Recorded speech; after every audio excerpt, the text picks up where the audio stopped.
Hello everyone, welcome to Suman senti vlogs. और आज है मंडे और हम जा रहे हैं छोटा कैलाश। ये 2 से 3 घंटे का ट्रैक है और अर्ली मॉर्निंग हम निकले हैं। मिलते हैं छोटा कैलाश में। बम भोले।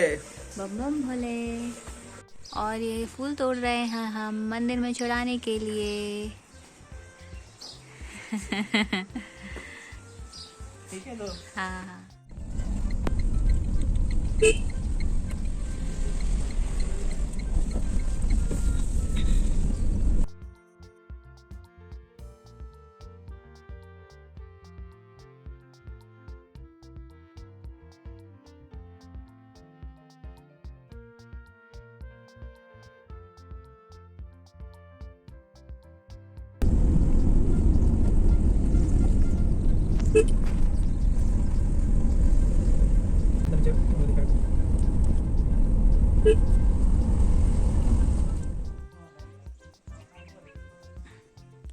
और ये हम पहुंच गए हैं आदि श्री कैलाश धाम।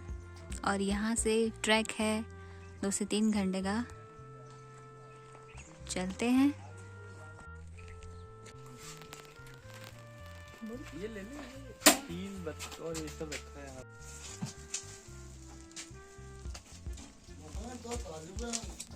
वो देखिए आंटी पेड़ पे पेड़ की टहनी काट रही हैं। यह छोटा कैलाश का रास्ता अभी हम चल रहे हैं।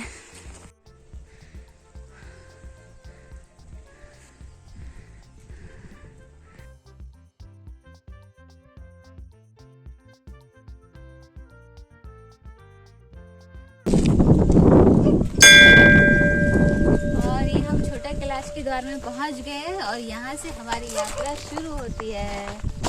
चलिए मिलते हैं।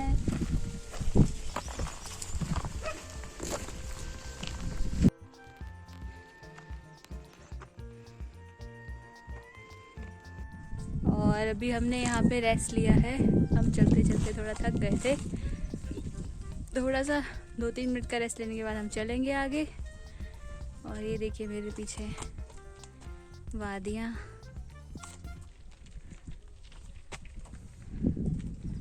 चलो चलते हैं।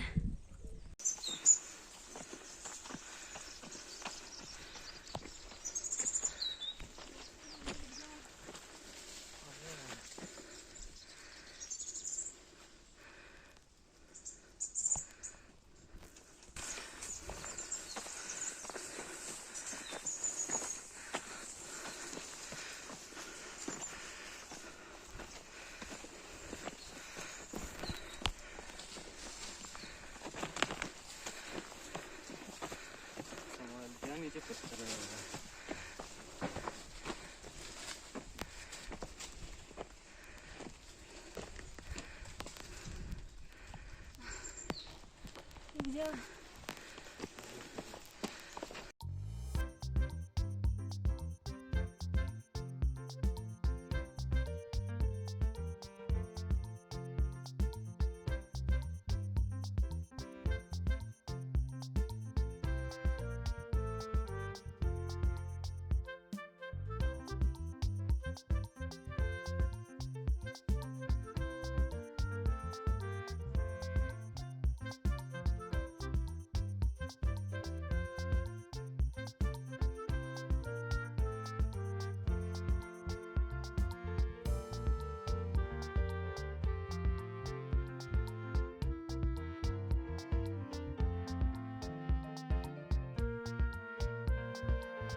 अब हम आदि कैलाश धाम पहुंच गए हैं। ये है आदि कैलाश धाम का प्रवेश द्वार। अब हम अंदर जाते हैं। और यहाँ तक पहुँचने के लिए आपको कम से कम 2 घंटे लगते हैं। 2 घंटे का ट्रैक है। तो आप फिर ऊपर यहाँ पे धाम में पहुँच जाएंगे। धाम में पहुँचकर आपको लेकिन बहुत सुकून मिलेगा। और हमें यहाँ पहुँचने में तकरीबन हल्द्वानी से 2.5 घंटे लगे हैं। 35 से 40 किलोमीटर तक का रास्ता है। पहले तो हम घर से यहाँ पे गाड़ी तक आते हैं, यहाँ पे नीचे आगे प्रवेश द्वार पे गाड़ियाँ रुक जाती हैं। उसके बाद आपको पैदल चलना पड़ता है, उसके बाद पैदल मार्ग है।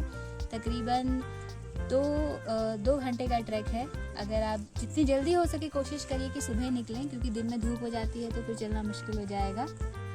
बस आइए अंदर चलते हैं।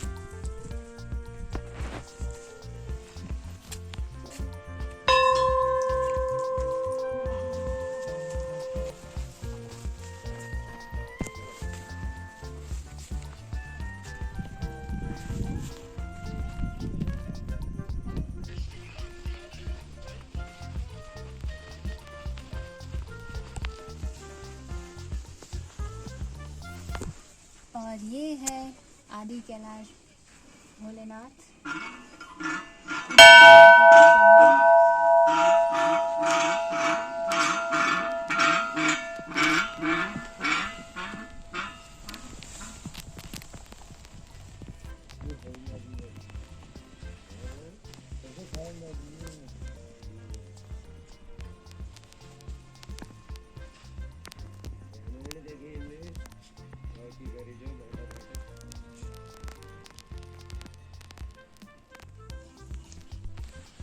और हम आगे लगाएंगे परिक्रमा।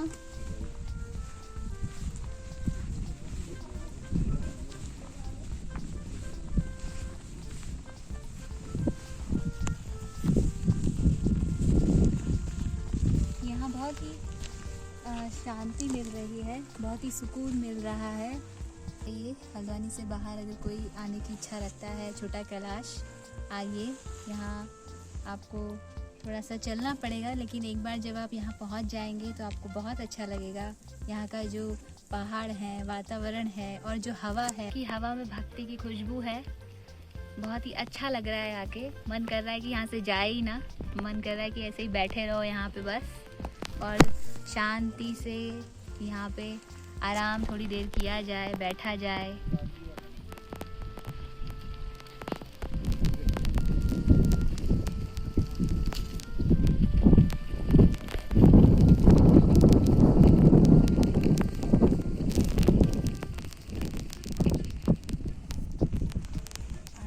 और भोलेनाथ के दर्शन के बाद हमने किए देवी मंदिर के दर्शन। यह है प्रवेश द्वार।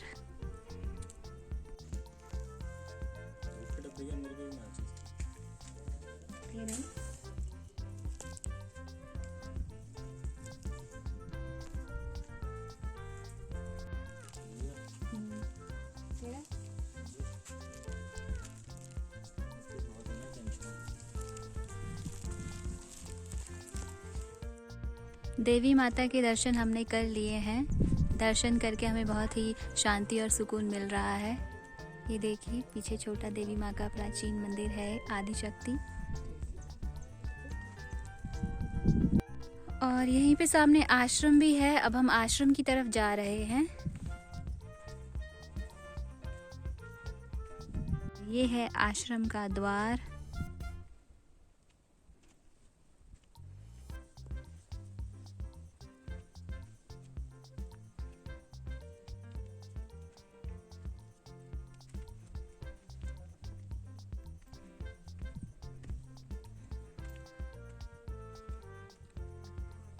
ये अभी आश्रम खाली है। यहाँ पे हवन होता है शिवरात्रि में और सावन में। ये देखिए, और मेरे सामने आप देख रहे हैं, यह है पंडित जी की कुटिया। बहुत ही सादगी भरा जीवन। कार्यालय है और श्रद्धालुओं के लिए विश्राम गृह भी है। हरे भरे जंगल के बीच में भोलेनाथ जी का मंदिर। भोलेनाथ जी का मंदिर वैसे ऐसे ही जगह पे होता है जहाँ पे लोगों को चढ़ाई करके जानी पड़ती है। और जो मेरे पीछे आप वो देख रहे हैं वो सिटिंग पॉइंट है। वहाँ बैठ के आप थोड़ी देर नेचर को निहार सकते हैं, पीस के लिए बैठ सकते हैं। कुछ लोग वहाँ बैठे भी हैं। चलिए चलते हैं आगे।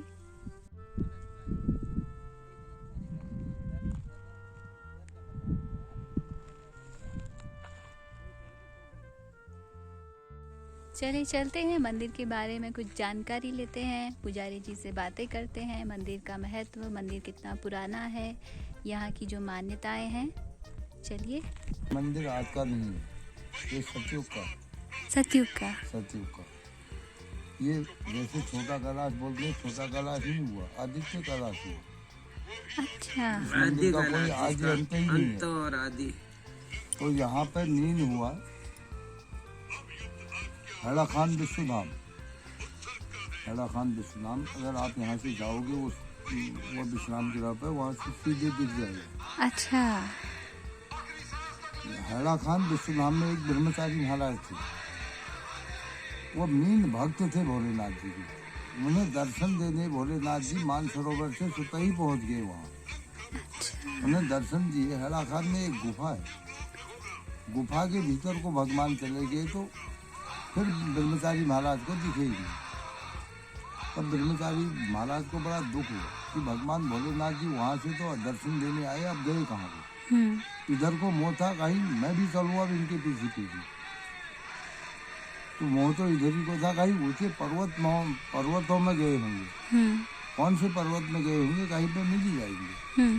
तो वहाँ से वो पैदल पैदल चले ब्रह्मचारी महाराज, क्यों वो मीन भक्त थे उनके। यहाँ पे आए तो ये हवन कुंड, ये मीन जो लिंग की स्थापना की है तो भगवान भोलेनाथ जी के हाथों से हुई है। तो यहाँ पे उनका यज्ञ हवन चला था ब्रह्मचारी महाराज आने तक। ये सुना हुआ डरा, क्यों हमारे दादा के परदादा लोग वो इन चीज़ों को बोलते थे कि ऐसा ऐसा हुआ वहाँ। तो यहाँ पर हवन यज्ञ हुआ तो वह ब्रह्मचारी महाराज पहुँच गए तो मतलब भगवान भोलेनाथ जी ने अपने संग में माता पार्वती भी दिखाई। तो वो तो भगवान ही हुए, 3 लोग के मालिक हुए, वो तो खोज भी कर सकते हैं।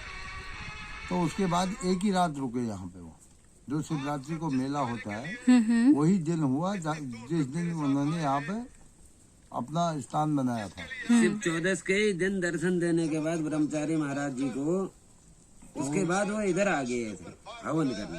अब उसके बाद अब वो ब्रह्मचारी महाराज जी पहुंच गए तो वो चले गए अपने, उनकी भक्ति तो हैड़ा खान में ही थी। यहाँ की कोई भी मीटिंगें अगर होती हैं, कोई भी यहाँ के नाम से कार्य होता है तो हैड़ा खान विश्वधाम में होता है। बताते हैं कि यहाँ पे इस मंदिर की खोज तो पांडवों ने करी थी। हाँ। तो तब से ये मंदिर जो है पूजनीय है। अच्छा। ये हुआ नहीं। तो पांडव भी इसी स्थान पे रुके थे, पूजा करी थी उन्होंने? ना वैसे ही आए होंगे। हाँ। उन्होंने पूजा कुछ नहीं। पांडव जो थे गुप्तवास में जब थे, जहाँ जहाँ ये भोलेनाथ के 12 ज्योतिर्लिंग है, जहाँ जहाँ पर भोलेनाथ की तपस्थलियाँ हैं, तो इधर इधर जब ये गुप्तवास में रहे तो इधर इधर जाने के बाद 5 भाई पांडव जो थे भोलेनाथ की आराधना करते थे तो इसमें वो दर्शन पाते थे। तो उसमें ये हुआ कि पांडवों को न्याय प्रिय भोलेनाथ ने शक्ति प्रदान की है। हाँ। तो मतलब नहीं तो वो कृष्ण भगवान के ही संग, उनके ही संग क्यों रहते, कौरवों के संग भी चले जाते। वह न्याय प्रिय भगवान ने उनको सहारा दिया हर पल पल में। हाँ। तब तो मीन ये होता है कि सत्य की नाव पार होती है, सत्यता में दम होती है, अधर्म का नाश होता है। वही तो हुआ मीन। हर दिन कितनी भीड़ रहती है? ये हर दिन तो रहती ही है। अब जैसे आज देख रहे हो, दो चार आदमी जैसा आप दिख रहे हैं, ऐसे दो चार आदमी रोज रहते हैं। 10-20 आदमी रोज रहते हैं। सावन में मतलब हजारों में रहते हैं। सावन में और शिवरात्रि में काफी होते हैं। शिवरात्रि में तो लाखों में होते हैं। तो लाखों में हो जाते हैं। 4-5 लाख जनसंख्या होने में भी कोई उत्सव नहीं है। नवरात्रियों में होते हैं 3 से तो ऊपर होते ही होते हैं हर साल। 3 लाख आदमी तो शिवरात्रि को मीन हुए। अच्छा। क्यों मतलब ये विकट धाम हुआ, यहाँ के फल बहुत मान्यता है। हाँ, मान्यता तो बहुत है। मतलब भगवान को फूल और धूप ही पसंद है। हाँ। शिवरात्रि जिसको होगी वो पैसा चलाएगा, नहीं होगी तो सबसे उत्तम चीज होती है फूल और धूप। भगवान के हाथ दिया जल गया तो वही बहुत है। बात तो सही। कर लिए हैं, अभी हम बैठे हैं और हम खाना खा रहे हैं। सुबह हम कुछ खा के नहीं आए थे, हमने सोचा था पहले दर्शन करेंगे भोलेनाथ जी के, उसके बाद खाना खाएंगे। तो अभी हम केले खा रहे हैं, थोड़ी पेट पूजा करेंगे, उसके बाद हम नीचे उतरेंगे। दर्शन हो गया है हमारा, हमने अच्छे से दर्शन कर लिए। हम थोड़ी देर यहाँ बैठे, अब हम वापस घर की ओर चल पड़े हैं। आते वक्त थोड़ी चढ़ाई होती है तो थकान हो जाती है, जाते वक्त ढलान है तो रास्ते का पता नहीं चलता है और हम जल्दी से नीचे पहुँच जाते हैं। और मैं ये दूसरी बार आई हूँ। दूसरी बार में भी जब चढ़ाई चढ़ने लगते हैं तो ऐसा लगता है अभी बहुत दूर है, लेकिन आते वक्त तो ऐसा लगता है कि अरे इतनी जल्दी हम नीचे पहुँच गए। चलते हैं, मिलते हैं आगे।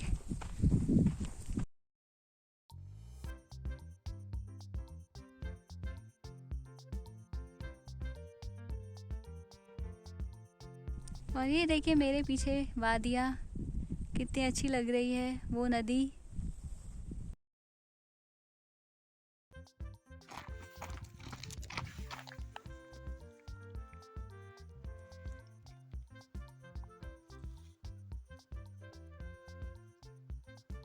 और यहाँ पे हमारी छोटा कैलाश यात्रा समाप्त होती है। और आप बताइए आपको कैसी लगी? बहुत अच्छी लगी, बहुत मज़ा आया। थकान हो गई है पर कुछ थकान कुछ मेहनत वर्थ होती है। बहुत अच्छा लगा, बहुत शांति है, बहुत सुकून है। आज सोमवार का दिन है, भोले बाबा का दिन है, इससे अच्छा दिन क्या हो सकता है। इसलिए हमने सोचा कि यात्रा की जाए। जय भोले, जय भोले। भोले बाबा का बुलावा आया था और हम आ गए। चलिए मिलते हैं आगे। चैनल को लाइक करिए, शेयर करिए, सब्सक्राइब करिए और यूं ही अपना प्यार देते रहिए। Bye bye. और ये हमारी मैगी आ गई है और हम बैठे हैं बिनौरा गांव में। यहीं से कैलाश की यात्रा शुरू होती है, पैदल मार्ग। यहाँ तक आप गाड़ी पर आ सकते हैं, लेकिन इसके बाद यहाँ से आप प्रसाद लीजिए और अपनी पैदल यात्रा शुरू कीजिए।